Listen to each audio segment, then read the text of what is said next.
What is going on, everybody? Welcome back to the Shilling and Stunner podcast. Today we will be hitting you with our studs and duds from week 4 as well as our week 5 streamers. Great week of football last week. Yo, What do you got for studs and duds, bud? man, first stud, man. Listen, if you listened to the last one, we talked about Geno Smith, specifically, and what a sneaky matchup that could be. And man, listen, he balled out. Was actually QB2, for week 4, man. Had over 300 passing yards. But check it, look, this man even had 7 on the ground for 49 yards. Like, who knew, right? So Geno Smith is quietly putting together a productive season, and definitely a stud for the week. My next one, man, Josh Jacobs. It was definitely good to see him finally explode, man. 28 carries, 144 yards, 2 touchdowns, 5 catches, 31 yards, man. He did it all. So depending on how your point system is, that's, no lower than running back 2, but definitely RB1 for the week, man. And Justin Jefferson. This was one of our duds. We was like, hey, look, you got to show up. And we talk about showing up against competition, man. He was able to pretty much put his will on the game and was able to do it against Marshawn Lattimore, man. He had 10 receptions, 147 yards, and a rushing touchdown. See him hit the gritty over there in London and everything like that, man. So shout out Jefferson. Definitely getting back in, in favor, man, balling out this week. TJ Hawkinson, crazy game, man. Week 4, balled it out, exploded once again. Look, we was all wondering, like, kind of how would this shake out? We knew they was going against a terrible defense over there. But I just want to say with St. Brown out, man, he stepped up to the plate big time, man, had a crazy stat line. Definitely shout out TJ Hawkinson this week. And look, for my last guy that I just want to touch on, Austin Eckler, man. 13 attempts, 60 yards, 2 touchdowns, 6 receptions, 49 yards, and 1 touchdown. So the main thing for him was he finally found an end zone. All year long. He was still getting the targets, getting the rushing attempts everywhere, here and there and everything like that. But to finally find the end zone and find it 3 times, I just thought that was big this week, man. And Austin Eckler balled out. That's true. We got to see Eckler hit the guitar in week 4. Start off my list. Last week I had Goff as a streamer. He finishes the week as quarterback 1. We were on opposite ends of that. Dameon Pierce had over 25 PPR points against a horrible Chargers run defense. Maybe that's Dameon Pierce's breakout game. Maybe we can expect more of this. He had a lot of hype coming in on the season. Maybe not. Maybe it was just a terrible defense. Mike Evans, defense. I don't know why I didn't think about starting Mike Evans in daily fantasy this week. That was an obvious play. I did mention as well on my streamers last week, Will Dissly, but with touchdown upside. Guess what? He scores. So I got him on a stud as well. I actually finished the week as tight end 7, so that's pretty cool. Lastly, TJ Hawkinson, 8 catches, 179 yards, 2 tubs, as you mentioned before. Yeah, I think TJ Hawkinson is not somebody you should expect this from every week. It was obvious that he would go off this week with all the injuries that they have. Don't expect this kind of performance from him every week, fantasy managers. Man, he bought. Give him that, man. He did his thing, for absolutely. Sure, man. And just to hop right into it, I want to talk about some of the duds this week, man. First off the bat, I would just go ahead and point a direction at Matthew Stafford at the quarterback position. Over there, I just want to say, man, it's Cooper Kupp or die right now. And the offensive line isn't looking good, man. So definitely a quarterback. A lot of people drafted pretty high, thinking they would be in a lot of high scoring games, high passing attack. But it isn't looking good. And hey, look, you got Jared Goff. You were just speaking of is looking better than Stafford right now. So that's a whole nother talking point. But just to move on, Jonathan Taylor, the running back position, 3.3 points, 42 yards on 20 carries, and on top of it, man. Like literally just to add insult to injury. The guy, he hurt his ankle, man. And I know a lot of people drafted this guy number 1 overall, man. And it just ain't looking good on the year. Like, who knows? When he come back, maybe it'll switch up. But definitely not a dud on the week. I know he was looking across the field at Derrick Henry like, yeah, why can I do that, right? Just to move on to the wide receiver position, right? Amari Cooper. So I know last week it looked good. Looked like he was kind of coming on. I even thought about playing him this week. It's crazy, right? I was thinking, Atlanta. I was this close. But hey, I'm glad I didn't. So because AJ Terrell put him on clamps and locks, man. 1.9 PPR points, 4 targets, 1 reception, 9 yards, man. Complete shutdown. And it didn't look too good. Kyle Pitts staying at the same game, 3.5 PPR points, 4 targets, 1 reception, 25 yards, man. I just want to know, is it time to get off the Pitts train? I feel like we've been waiting on it week in, week out. The coach comes out. Who knows, man? I don't know. He's not getting the targets, and then when he's getting the targets, he's not even getting the production right now. And look, last year he wasn't even getting a touchdown, so we're still waiting on that. So now go ahead. I think Mariota only had like 7 completions on the day too. Like his stat line was pretty terrible. Shit ain't good for Pitts either. Like shit. Hey, something got to click right. And right now, Kyle Pitts is looking like a complete dud, man.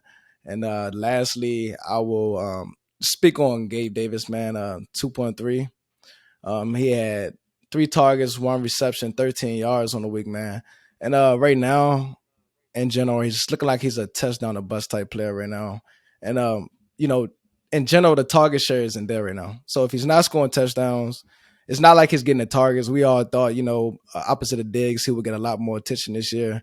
And it was bad. Like I said, he only got 1 catch and the targets ain't there. So maybe he'll pick it up in the next couple of weeks. We'll see. But ever since that opening night game, it hasn't been there.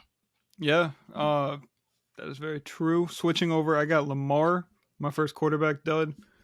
I played him in one of my big daily fantasy leagues, and he, for the first time, and he's expensive, so dud, not worth the price, those points. ETN, I really thought this was going to be his breakout game, and it was not.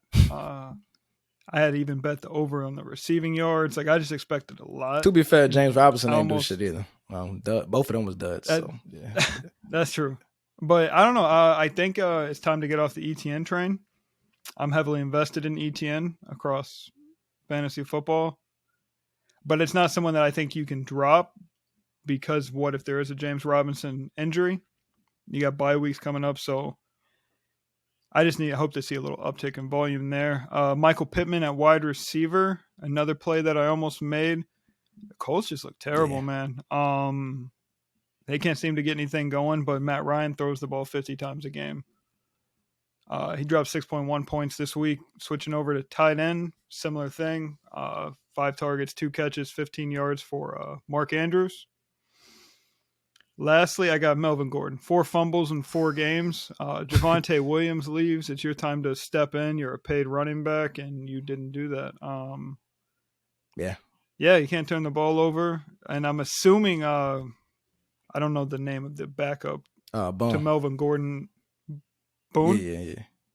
Boone, yeah. So Boone might see a nice uptick in volume this coming week. Switching over to week 4 streamers, I'll go off the top. I got Teddy Bridgewater at quarterback. Obviously, Tua is out. We don't know how long, but the Jets are going to, Miami travels to the Jets and is playing a defense that has allowed over 19 points a game to a quarterback. Plus, with that high-flying offense, Teddy might be a safe play this week. Kenneth Gainwell, another one. Okay. Uptick in volume in Philadelphia, but only if Boston Scott is out do I like that move. When it's a 3-headed monster, it's hard to gauge that backfield, but when it comes down to 2, I like it a lot more. Nelson Aguilar for wide receiver. This is a kind of a dart/dumb decision. Bailey Zappi might find Aguilar to be a cool target. So I like the idea there. Detroit's like 26th in the league against opposing wide receivers in fantasy football. So I was just thinking to myself, we don't know who Bailey Zappi's going to want to throw the ball to. Could be a dart. Why not? Yeah. Kyle Rudolph is my tight end, but only if Cameron Braid is out. Atlanta's 31st against tight ends, so Brady likes tight ends. We'll see what happens there. What streamers do you got? Man. I heard you touch on that Teddy Bridgewater thing. I just want to say, listen, I'm right there with you. Like you said, we got a suspect Jets defense, man. And hey, look, weapons galore. You know what I mean? Tua had a weapon. Look, the weapons are there. As long as they pass the ball, it's definitely setting up for a nice stat line for Teddy Bridgewater this week. Hey, a lot of upside if you want to take that. Just to move on to the running back position, Tyler Algier. Now he is, 16.9% rostered. But listen, Cordell Patterson is on IR this week. He should get a ton of carries.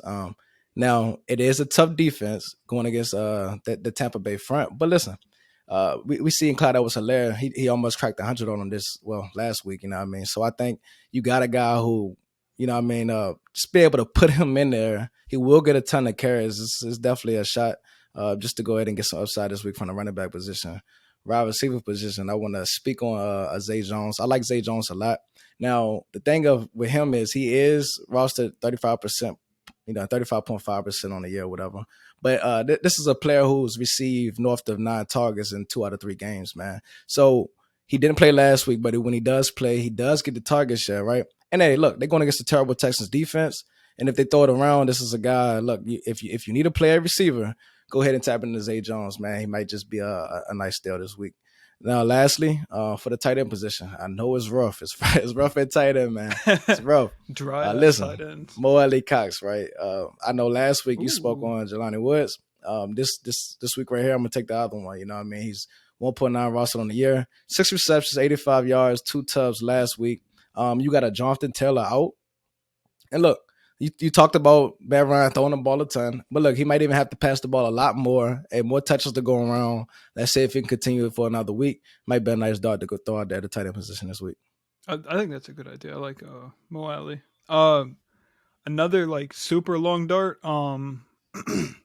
But for next week, not this week. But you might have to make the move this week on waivers is to sign Darrell Williams, stash him in your IR spot because he should be coming back next week.